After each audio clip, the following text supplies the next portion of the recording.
Wirya Carita mempersembahkan kisah karya S.H. Mintardja, suramnya Bayang-Bayang. Selamat menikmati, salam budaya.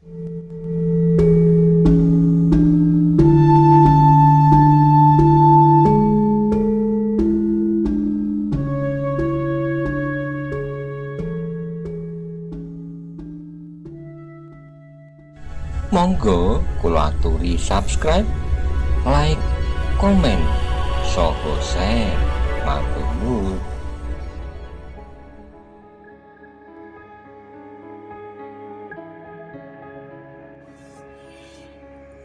Kiai telah menolong aku, bertanya Ki Gede. Secara kebetulan kami berdua menemukan Ki Gede terbaring. Menilik keadaan Ki Gede, maka agaknya Ki Gede telah terkena racun yang luar biasa, sehingga obat yang agaknya telah Ki Gede telan sebelumnya tidak berhasil menahan kekuatan racun itu selain menghambatnya. Terima kasih, suara Ki Gede masih sendat, tetapi jelas terdengar. Sementara ini silahkan Ki Gede beristirahat sebaik-baiknya. Mudah-mudahan keadaan Ki Gede akan menjadi semakin baik, berkata Ki Bodro itu. Ki Gede menarik napas, dadanya masih terasa sakit, tapi peredaran pernafasannya terasa menjadi semakin lapang. Dalam pada itu maka orang tua berjanggut putih yang bernama Ki Bodro itu pun berkata, "Angger Wirodono, terserah kepada Angger. Di Banjar Pedukuhan di dekat Kali Pidekso terdapat mayat yang mungkin sebagaimana disebut oleh Angger sebagai Kolomerto. Mayat itu dapat diselenggarakan sebagaimana seharusnya." "Baik Kiai, kami akan mengubur mayat itu baik-baik," jawab Wirodono. Namun sementara itu Kiai Bodro pun berkata, "Tetapi sayang sekali Ngger, bahwa aku tidak dapat terlalu lama berada di tempat ini. Aku akan segera minta diri." "Mengapa terlalu tergesa-gesa?" bertanya Wirodono. "Aku mohon agar Kiai bersedia tinggal di sini untuk sementara sampai keadaan ayah menjadi semakin baik. Aku akan meninggalkan obat untuk kesembuhan Ki Gede, Ngger, tapi aku tidak akan dapat tinggal lebih lama lagi. Aku telah meninggalkan cucuku, seorang gadis yang mungkin akan menjadi ketakutan jika aku terlalu lama pergi," jawab Ki Bodro. "Apakah tidak ada orang lain di padepokan Kiai? Mungkin para cantrik atau putut?" bertanya Wirodono. Tapi Kiai Bodro menggeleng, katanya, "Aku hanya mempunyai seorang cantrik yang kebetulan adalah masih ada hubungan darah. Dan sekarang ia berada di sini pula, sehingga cucuku itu benar-benar hanya seorang diri." Wirodono termangu-mangu, sementara itu Ki Gede yang juga mendengar pembicaraan itu berdesis, "Kiai jangan pergi." "Maaf Ki Gede," jawab Kiai Bodro, "aku tidak sampai hati untuk meninggalkan cucuku terlalu lama. Nanti pada saat lain, mungkin 2 atau 3 hari lagi, aku akan datang.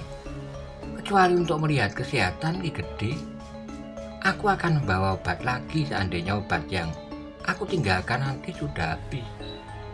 Dahi Ki Gede nampak berkerut ketika ia ingin beringsut. Ternyata ia memerlukan bantuan Wirodono.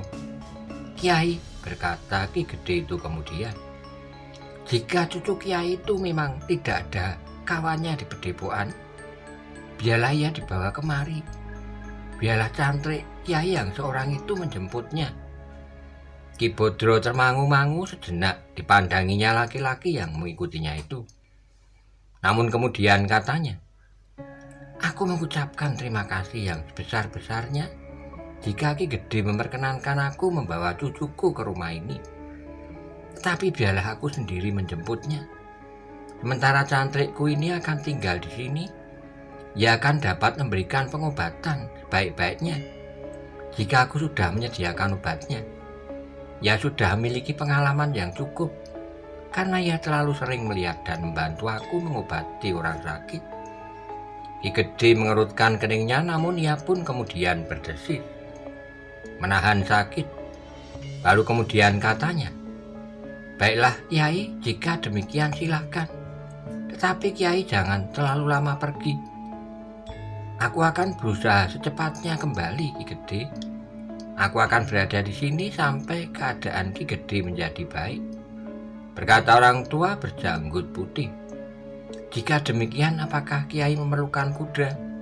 bertanya Wirodono. Tidak, Gir, biarlah aku berjalan kaki saja," jawab orang tua itu. Lalu, "Tetapi tolong, selain menyelenggarakan mayat orang yang mungkin adalah Kolomerto itu, kembalikan pedati yang aku bawa untuk membawa Ki Gede itu pada pemiliknya. Aku tidak tahu siapakah namanya. Ia tinggal di pedukuhan itu pula. Aku meminjamnya untuk membawa Ki Gede agar tidak terlalu mengganggu keadaan tubuhnya yang sangat lemah itu." "Baik Kiai," jawab Wirodono, "aku akan segera mengembalikannya." Demikianlah maka orang tua itu pun segera minta diri, sementara laki-laki yang disebut cantriknya itu pun telah ditinggalkannya untuk membantu merawat Ki Gede Sembojan. "Siapa namamu Kisanak?" bertanya Wirodono kepada orang itu. "Gandar," jawab orang itu singkat. Wirodono mengangguk kecil, hampir tidak didengar orang lain. Ia mengulang, "Gandar." Dengan demikian maka peninggal orang tua berjanggut putih itu, Gandarlah yang menunggui Ki Gede bersama Wirodono. Dengan sungguh-sungguh Gandar selalu memperhatikan keadaan Ki Gede. Dilakukannya sebagaimana pesan Kiai Bodro dengan sebaik-baiknya. Karena itulah maka keadaan Ki Gede memang berangsur-angsur baik. Di hari pertama maka Ki Gede sudah dapat menelan titik-titik air yang diteteskan di bibirnya. Dengan demikian maka keadaannya pun berangsur menjadi segar. Wirodono dan orang-orang Sembojan pun menjadi semakin berpengharapan. Meskipun Ki Gede masih berada di pembaringannya dan masih belum mampu bangkit untuk duduk, namun wajahnya sudah berangsur nampak menjadi merah. Noda-noda yang kebiru-biruan di tubuhnya tidak lagi bertambah mekar.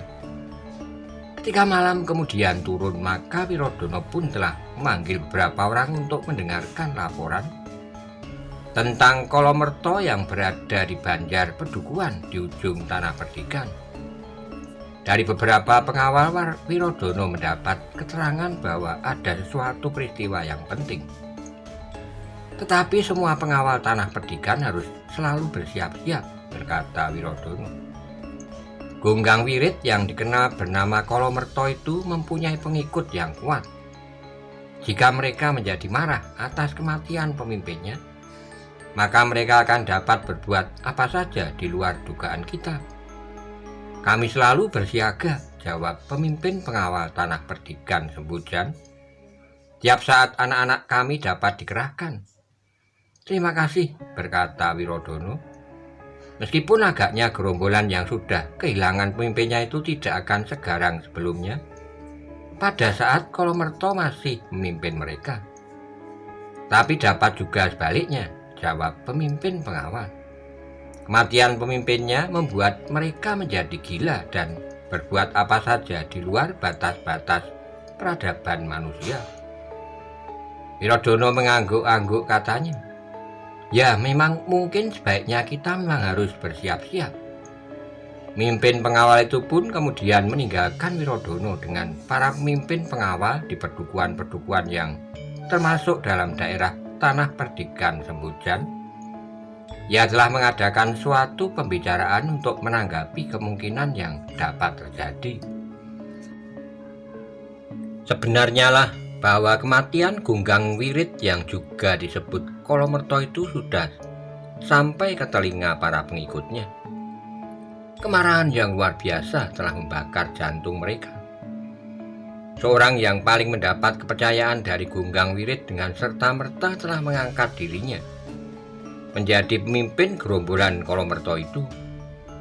"Kita akan menghancurkan Tanah Perdikan Sembojan," berkata orang itu.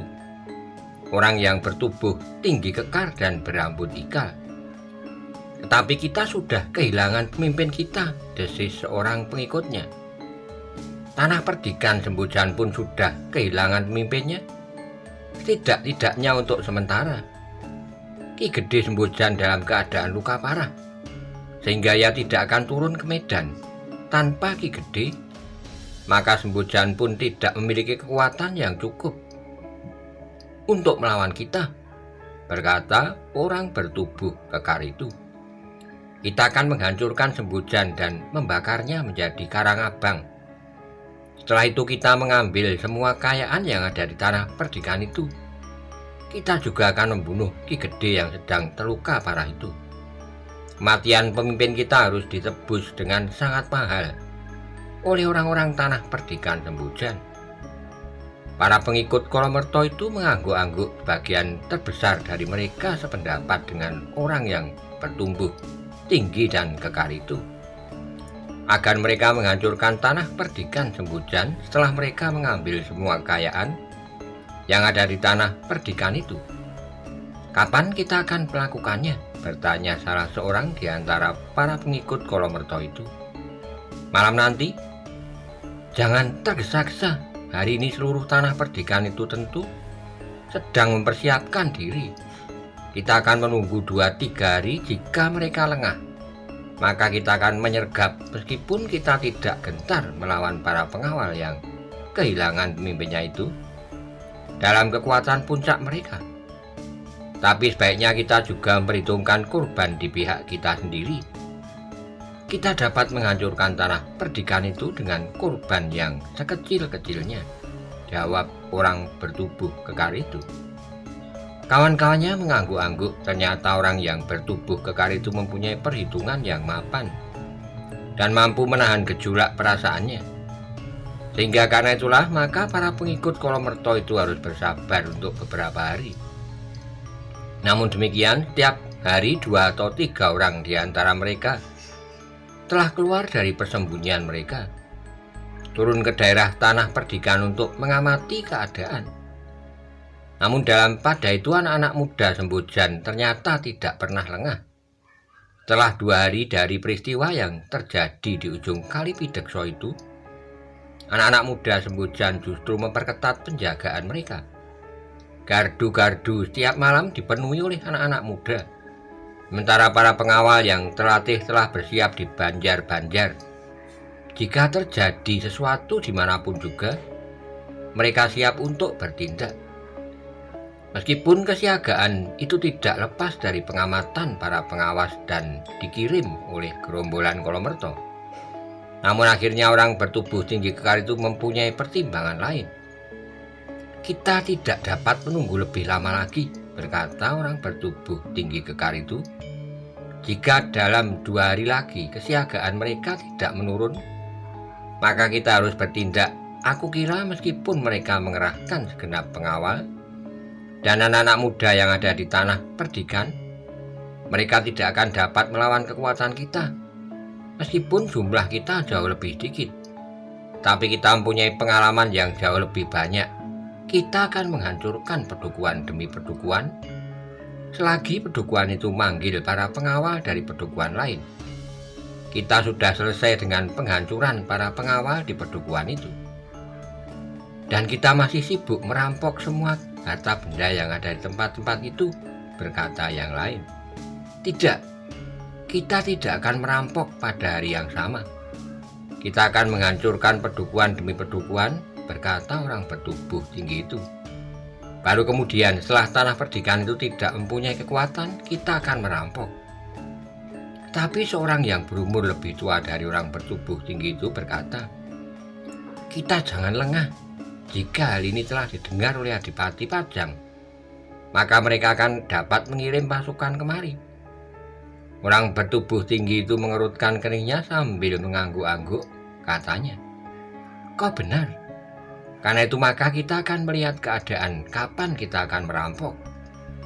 Tapi seandainya prajurit-prajurit dari Kadipaten Pajang itu datang, apalagi dari Demak, maka kita akan meninggalkan tempat ini. Meskipun seandainya kita tidak mendapat apa-apa, kita sudah dapat membalaskan dendam kematian pemimpin kita. Syukurlah jika kita sempat membunuh Ki Gede yang sudah tidak berdaya itu. Kawan-kawannya pun mengangguk-angguk, agaknya demikianlah yang akan dapat mereka lakukan atas tanah perdikan yang telah membunuh pemimpin mereka yang sangat mereka banggakan. Kolomerto, orang yang sebelumnya dianggap memiliki kemampuan yang tidak ada batasnya, namun yang dalam perang tanding melawan Ki Gede Sembodjan telah terbunuh di arena. Dalam pada itu, sebagaimana mereka memperhitungkan sebelumnya, maka dalam waktu 2 hari lagi, sigapan anak muda-muda Sembodjan sama sekali tidak mengendor. Gardu-gardu masih tetap penuh setiap malam, dan banjar-banjar pun tidak pernah kosong oleh para pengawal yang siap dengan senjata-senjata mereka. Sementara itu, keadaan Ki Gede menjadi berangsur baik. Wajahnya tidak lagi pucat karena darahnya telah mengalir sewajarnya. Namun demikian, Ki Gede masih tetap berbaring di tempatnya. Ia masih belum dapat bangkit untuk duduk. Anggota badannya masih terasa sangat lemah. Pada hari keempat, obat yang ditinggalkan oleh Kyai Bodro telah hampir habis seluruhnya. Gandar yang setiap hari merawat Ki Gede sudah mulai gelisah. Jika Kyai Bodro tidak segera datang, maka ia akan kehabisan obat. Sementara keadaan Ki Gede masih sangat lemah. Namun dalam pada itu ternyata bahwa Kyai Bodro tidak melupakan janjinya. Pada saat obat yang ditinggalkan bagi Ki Gede sudah habis, maka Kyai Bodro telah datang bersama cucunya perempuan, seorang gadis yang sudah meningkat dewasa. Gandar yang menyebut kedatangan Kyai Bodro itu menarik napas dalam-dalam sambil berkata, "Aku sudah gelisah, Kyai. Aku sebenarnya ingin datang lebih cepat," berkata Kyai Bodro. "Tapi adikmu telah menghambat keberangkatanku sehari." Gandar memandang wajah cucu perempuan Kyai Bodro itu, kemudian sambil tersenyum ia berkata, "Kau merajuk?" Gadis itu tidak menjawab, tetapi kepalanya tertunduk dalam-dalam. "Marilah," Wirodono mempersilahkan. Kyai Bodro pun kemudian naik ke pendopo. Sementara itu Wirodono telah memerintahkan untuk membersihkan gandok sebelah kiri, karena untuk sementara Kyai Bodro akan tinggal di pebuyutan itu bersama Gandar dan cucunya. Setelah beristirahat sejenak dan setelah mereka minum air panas dengan hidangan beberapa potong makanan, maka Kyai Bodro pun dipersilahkan untuk melihat Ki Gede. Sementara cucu perempuannya dipersilahkan untuk beristirahat di gandok sebelah kiri. "Hampir saja aku gagal mengajaknya," berkata Kyai Bodro kepada Gandar. "Aku memang sudah mengira," jawab Gandar. "Untunglah akhirnya ia mau juga ikut bersamaku," berkata Kyai Bodro kemudian. "Tapi hanya untuk 2-3 hari." Gandar tersenyum lalu katanya, "Mudah-mudahan dalam waktu itu keadaan Ki Gede Sembodjan sudah menjadi baik." Demikianlah sejak kemudian maka bersama Wirodono dan Gandar, Kyai Bodro telah masuki bilik Ki Gede yang masih saja terbaring di pembaringannya. "Selamat datang, Kyai," desis Ki Gede yang melihat kehadiran orang berjanggut putih itu. "Selamat, Ki Gede," jawab Ki Bodro. "Bagaimana keadaan Ki Gede?" "Sebagaimana Kyai lihat, aku sudah berangsur baik, tapi aku masih belum dapat bangkit, Kyai. Rasa-rasanya tubuhku telah kehilangan segenap urat nadinya dan bahkan tulang-tulangnya," jawab Ki Gede. Kyai Bodro mengerutkan keningnya, seperti kecemasan melonjak di dadanya. Namun demikian ia sama sekali masih belum mengatakan sesuatu sebelumnya ia melihat keadaan Ki Gede. Sejenak kemudian maka Kyai Bodro pun mulai meraba tubuh Ki Gede yang sudah menjadi hangat kembali. Namun demikian ada sesuatu yang membuat jantung Kyai Bodro berdegup semakin keras. Pelan-pelan Kyai Bodro mengangkat tangan Ki Gede, menggerakkan pergelangannya dan kemudian menekuk sikunya perlahan-lahan. Demikian pula atas kaki Ki Gede yang ternyata masih belum dapat digerakkan sama sekali. Wajah Ki Bodro menjadi tegang dipandanginya Ki Gede yang terbaring itu. Tetapi untuk beberapa saat ia masih tetap berdiam diri. "Bagaimana, Kiai?" bertanya Ki Gede. Kiai Bodro tidak segera menjawab, terasa sesuatu telah tertahan di dalam hatinya. Ternyata Ki Gede melihat kegelisahan di wajah orang tua itu, karena itu maka katanya, "Kiai, katakan apa yang Kiai ketahui. Kiai tidak usah menjadi ragu-ragu. Aku bukan kanak-kanak lagi yang mungkin akan mengingkari satu kenyataan yang harus disandang. Tetapi aku sudah cukup tua mengalami apapun yang telah terjadi atas diriku sebagai suatu kenyataan." Kiai Bodro menarik napas dalam-dalam, namun kemudian katanya, "Ki Gede, sebenarnya terlalu berat bagiku untuk mengatakannya tentang keadaan Ki Gede. Katakan Kiai, bahkan seandainya aku mati sekalipun," desis Ki Gede. Tapi Kiai Bodro menggeleng katanya, "Agaknya yang Maha Murah masih memperkenankan Ki Gede untuk tetap menjadi pemimpin tanah perdikan ini untuk beberapa lama lagi. Namun ada sesuatu yang pantas Ki Gede ketahui. Aku mohon Ki Gede dapat menerimanya dengan sikap dewasa. Karena menurut pendapatku semakin cepat Ki Gede mengetahui, akibatnya akan menjadi semakin baik." Ki Gede menarik napas dalam-dalam katanya, "Baiklah Kiai, katakanlah." Kiai Bodro merenung sejenak, namun kemudian katanya, "Ki Gede, kita memang menang untuk berusaha, tetapi segalanya terserah pada Yang Maha Agung. Bagaimana kita sudah berusaha bagi kesembuhan Ki Gede, tetapi segala sesuatunya terserah pada Yang Maha Bijaksana. Apa yang akan terjadi, Kiai?" bertanya Ki Gede. "Apakah aku akan segera mati?" "Tidak, Ki Gede, menilik perkembangan keadaan Ki Gede serta keadaan tubuh Ki Gede, maka Ki Gede agaknya akan sembuh jika tidak terdapat keadaan yang sangat khusus," jawab Ki Bodro. "Lalu tapi ternyata bahwa terdapat kelainan pada tangan dan kaki Ki Gede yang nampaknya mengalami suatu keadaan yang kurang sewajarnya."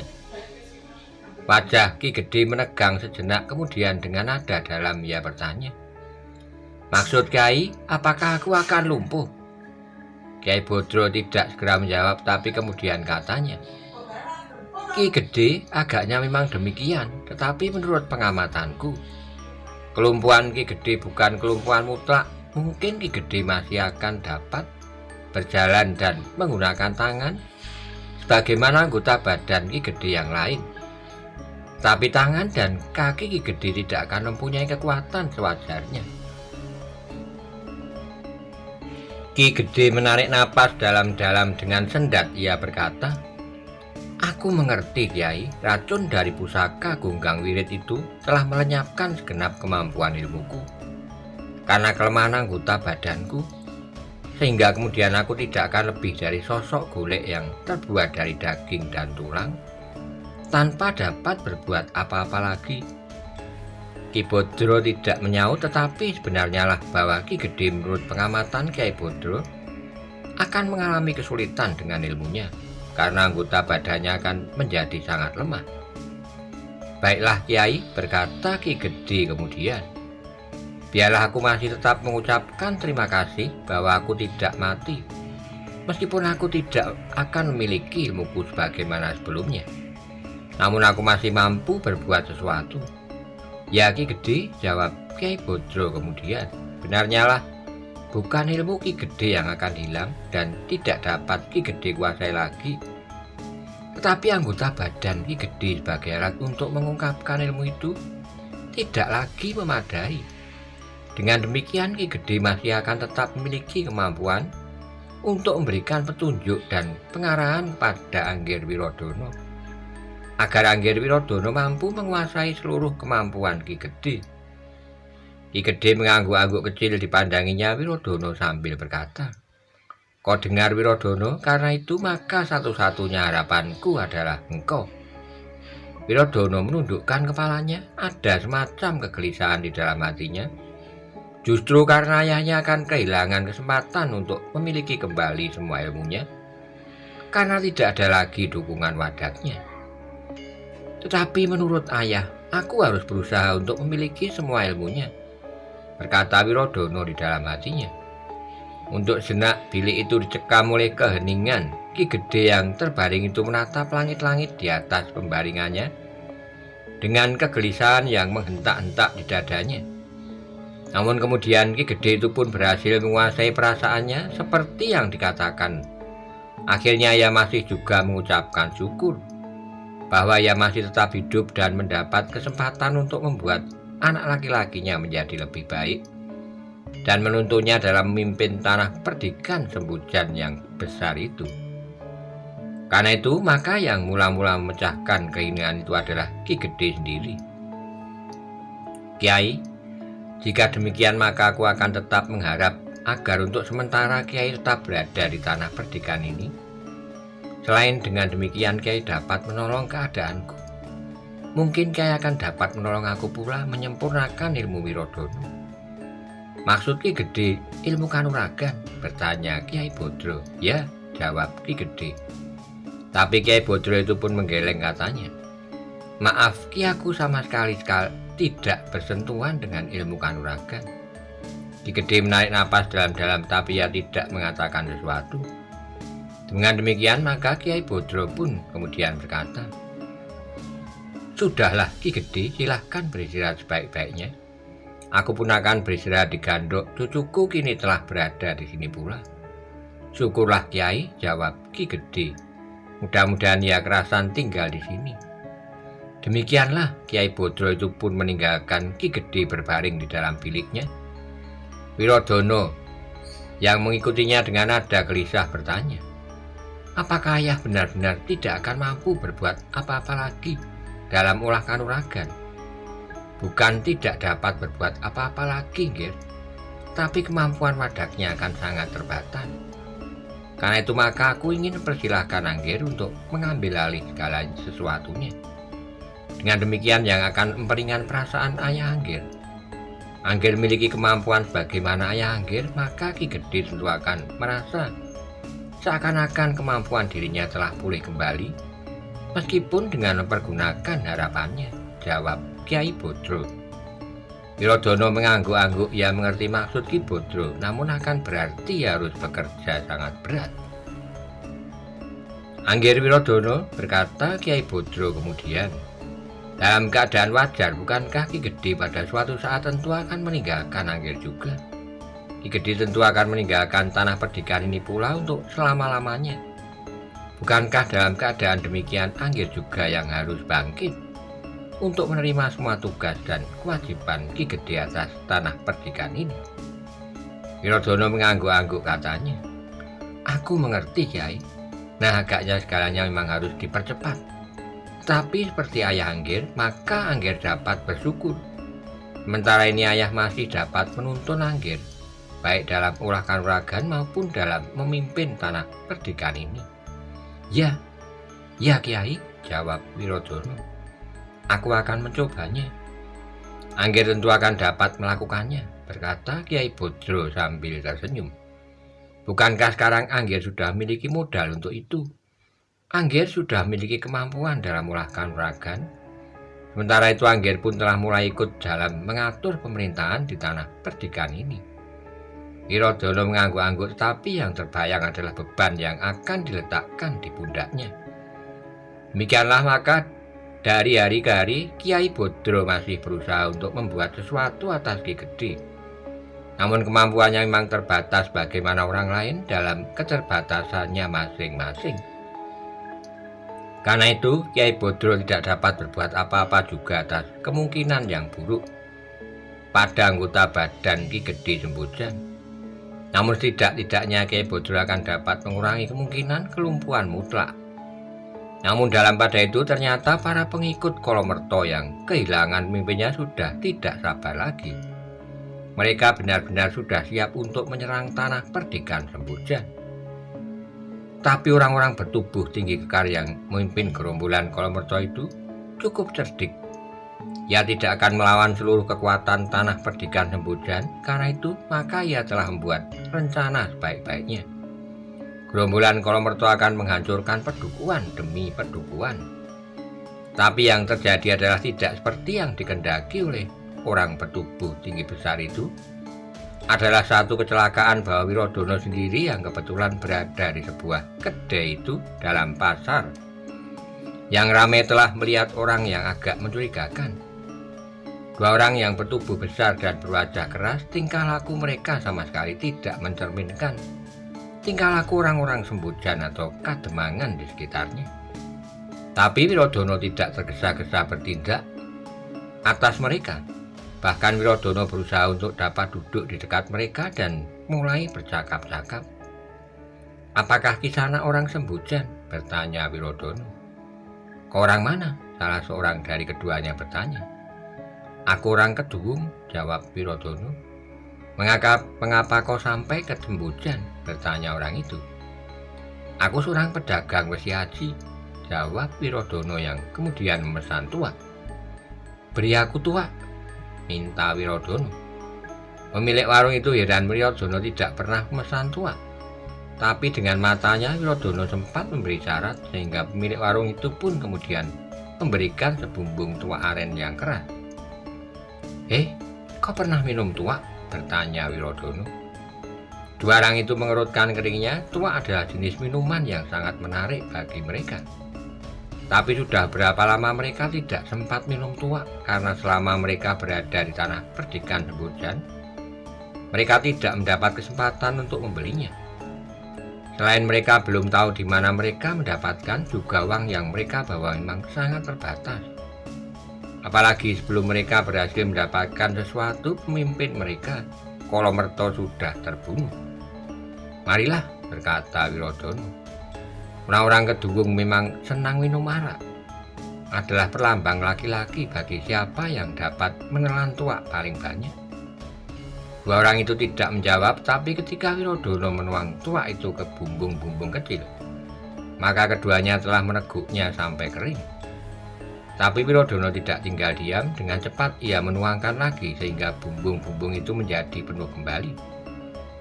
Agar orang-orang itu tidak menjadi curiga, maka Wirodono yang tidak terbiasa minum tuak itu pun telah membasahi mulutnya dengan tuak pula.